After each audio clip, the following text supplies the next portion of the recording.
बिल्कुल शिवानी, मैं आपको बता दूं कि चूरू के हालात भी प्रदेश के हालात से जुदा नहीं है। यहाँ पर भी अनेकों ऐसे स्कूल है जो कि जर्जर है, जिनको मरम्मत की आवश्यकता है, जिनमें सुधार की आवश्यकता है, लेकिन प्रशासन की ओर से कोई बहुत ज्यादा प्रयास होते हुए दिखाई नहीं पड़ते हैं। एक दिन पूर्व ही सरदार शहर के गांव हरदेसर की राजकीय उच्च माध्यमिक विद्यालय की एक हिस्सा है वो भरमरा कर गिर गया। हालांकि गनीमत ये रही कि उस दिन छुट्टी थी, वरना कल्पना की जा सकती है कि कितना बड़ा हादसा हो सकता था। आज ग्रामीणों की ओर से, आक्रोशित ग्रामीणों की ओर से आज विद्यालय के आगे प्रदर्शन किया जा रहा है, धरना दिया जा रहा है। वही अब मौके पर अधिकारी पहुंचे हैं और ग्रामीणों की समझाइश वो कर रहे हैं। अधिकारियों का कहना है कि जल्द ही ग्रामीणों की जितनी भी मांगे उनको पूरा कर लिया जाएगा। मतलब कुछ ग्रामीण है, उनसे ही बात कर लेंगे। धरना चल रहा है विद्यालय के बाहर, क्या प्रमुख मांग है?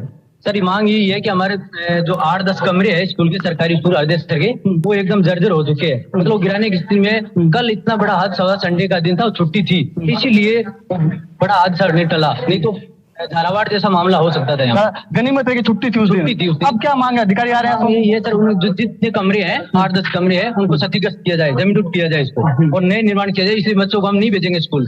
तो देखिए, ये स्कूल के अंदर का दृश्य है। हालांकि स्कूल के बाहर बात करें तो स्कूल के बाहर भी बड़ी संख्या में जो छात्र हैं वो बैठे हुए हैं। इस विद्यालय का एक हिस्सा है, इस विद्यालय का एक हिस्सा है वो भरभरा कर गया। तो ग्रामीण से बात करेंगे। आपके यहाँ धरना चल रहा है, क्या प्रमुख मांग है?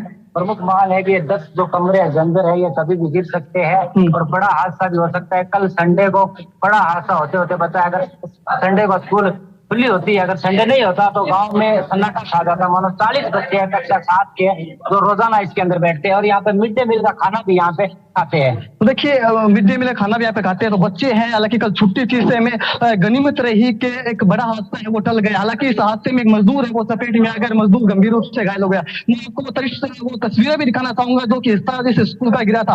आप तस्वीरों के माध्यम से देख पा रहे हैं कि यही वो इस स्कूल का एक हिस्सा है जहाँ पर कक्षा 7 के छात्र वो बैठा करते थे, और ये हिस्सा है पूरा गिर गया, जमीन दोज हो गया। लेकिन छुट्टी के चलते कहीं ना कहीं एक बड़ा हादसा होने से बच गया। ये एक दिन पहले की तस्वीर है जब इस भवन का ये हिस्सा है वो भरमरा कर गिर गया।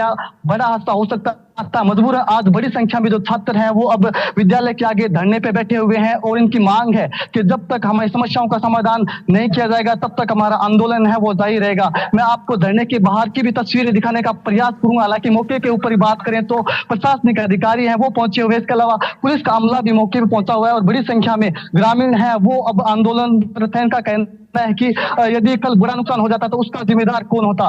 लेकिन कहीं ना कहीं प्रशासन मौके पहुंचा और वही समझाइश की बात कर रहा है। लेकिन आखिर व्यवस्थाओं में सुधार क्यों नहीं होता? आखिर भवन कब तक इसी प्रकार से जर्जर रहेंगे? किस प्रकार से इसी प्रकार से मासूम बच्चों की जान है ये जर्जर भवन लेते रहेंगे? बड़ा सवाल है। और एनडीटीवी लगातार ग्राउंड जीरो से तमाम तस्वीरें हैं वो दिखा रहा है, लगातार ग्राउंड जीरो से दिखा रहा है कि किस प्रकार से छात्र को धरने पे बैठे। आप देख पा रहे हैं तस्वीरें, इस छात्र जो कि धरने पे बैठे हुए हैं विद्यालय के बाहर, क्योंकि एक दिन पूर्व एक क्षतिग्रस्त हिस्सा विद्यालय का गिर गया, जिसके बाद से छात्रों में डर है, खौफ है। वही अब छात्र है वो धरने पे बैठे। मौके पर अधिकारी पहुंचे, उनसे बात करेंगे। सर, छात्र है वो धरने पे बैठे, क्या कहेंगे? धरना खत्म हो चुका है, गांव वालों को समझाइश करवा दी है। जो इनके मांग थी वो मांग के लिए उनको आश्वासन दे दिया है, उनकी मांग पूरी कर देंगे। किन शर्तों पर धरना समाप्त है सर? जो जर्जर भवन है उस भवन को जमींदोज करवाने की कार्रवाई है वो आज करवा रहे हैं। जमींदोज हो जाएगा और जो बच्चे हैं जर्जर भवन में वो नहीं बैठेंगे। ये स्टाफ को पाबंद कर दिया है कि जर्जर भवन को बैरिकेड्स लगा करके उनको बंद कर दे। एक दिन पूर्व विद्यालय के अंदर हादसा हुआ था क्या?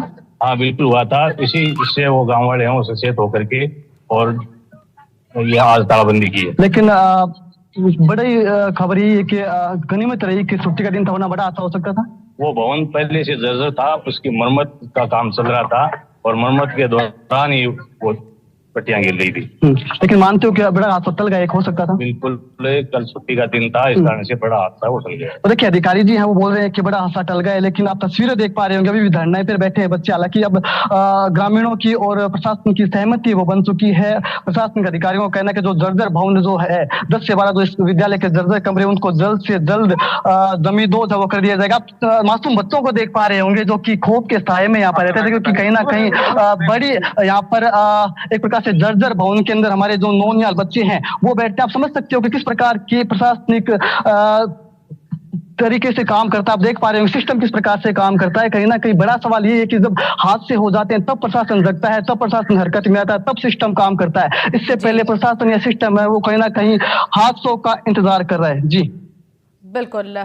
तो देखिए, जो तस्वीरें हैं उससे साफ तौर पर यह देखा जा सकता है कि मुश्किलें बढ़ सकती हैं यहाँ पर अगर व्यवस्थाओं को दुरुस्त नहीं किया जाता है। वही है तो आगे भी बड़े हादसे हो सकते हैं।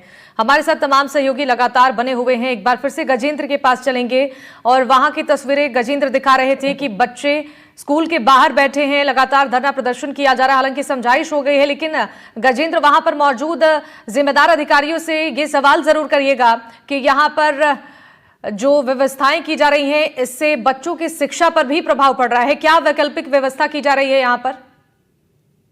निश्चित रूप से बच्चों की पढ़ाई पर प्रभाव पड़ रहा है, इसीलिए एनडीटीवी लगातार सवाल उठा रहा है। हालांकि अब बच्चे हैं वो विद्यालय के अंदर जा रहे हैं और अब सहमति है वो ग्रामीणों और जो शिक्षा अधिकारी उनके बीच बन चुकी है। शिक्षा अधिकारियों ने आश्वासन दिया कि जो जितने भी जर्जर कमरे हैं उनको तमाम कमरों को जमींदोज कर दिया जाएगा ताकि बच्चों की सुरक्षा के साथ किसी प्रकार का कोई खिलवाड़ ना हो। अब प्रशासन भी गंभीरता वो दिखा रहा है। धरने की सूचना मिलने के बाद मौके प्रशासन पहुंचा है और अब आगे की कार्रवाई में है वो जुट गया है। ग्रामीणों के साथ सहमति भी बन गई है। ये 1 से 22 तक स्कूल है। ठीक है, लौटेंगे आपके पास, वहां की भी तस्वीरें देखेंगे एक बार फिर। हाँ, कमरों क्या मांगे? कमरा दर्जर है, पुराना है। हाँ, क्या प्रशासन क्या बोल रहे हैं? प्रशासन हाँ। 3 दिन के अंदर बढ़ा, क्या 3 दिन के अंदर चालू कर देंगे दूसरी बिल्डिंग। कब से जर्जर आपके कमरे? कमरे 3 साल से है। 3 साल से अवगत करवाया प्रशासन को आपने? 3 बार, 22 में, 23 में, 24 में सुनवाई नहीं हुई। कोई सुनवाई नहीं है। वहाँ पे इनको चोपड़ा है पारे से। अच्छा, खाना पूर्ति कर दी। खाना पूर्ति। तो देखिए शिवानी विडम्बना ये है कि जब इस प्रकार के बड़े हादसे हो जाते हैं, इस प्रकार से झालावाड़ में दुखद हादसा हुआ, उसके बाद राजनीति उन हादसों पर शुरू हो जाती है। सत्ता पर और विपक्ष दोनों एक दूसरे पे इस प्रकार के हादसों का ठीकरा फोड़ते हैं, लेकिन जिम्मेदारी है वो कोई नहीं लेता है। केवल खाना पूर्ति के तौर पर सिस्टम है वो काम करता है। छोटी मोटी कार्रवाइयां हो जाती है, कमेटियां गठित कर दी जाती है, लेकिन जमीनी स्तर पर जाके देखें तो कोई विशेष रूप से कोई बदलाव होता हुआ दिखाई नहीं देता है। कुछ दिन तक जरूर माहौल बना हुआ रहता है, लेकिन बाद में वही दाग के 3 पात नजर आते हैं। कोई विशेष रूप से कोई इस प्रकार से गंभीरता है वो इस मामलों में नहीं दिखाई जाती है। हालांकि हाल फिलहाल में एनडीटीवी वो लगातार ग्राउंड जीरो से रिपोर्ट कर रहा है और दिखा रहा है कि किस प्रकार से डर के साए में है वो बच्चे जी रहे हैं, किस प्रकार से प्रदेश की अंदर ऐसी अनेक इमारतें वो जर्जर है जो कि जिनकी नींव खोखली हो चुकी है, जिनको मरम्मत की आवश्यकता है, नए भवनों की आवश्यकता है। ऐसे में कहीं ना कहीं एनडीटीवी बड़े सवाल उठा रहा है। देखना दिलचस्प होगा कि क्या प्रशासन अब जगता है, क्या एनडीटीवी खबर इस प्रकार से एक मुहिम के रूप में चला रहा है,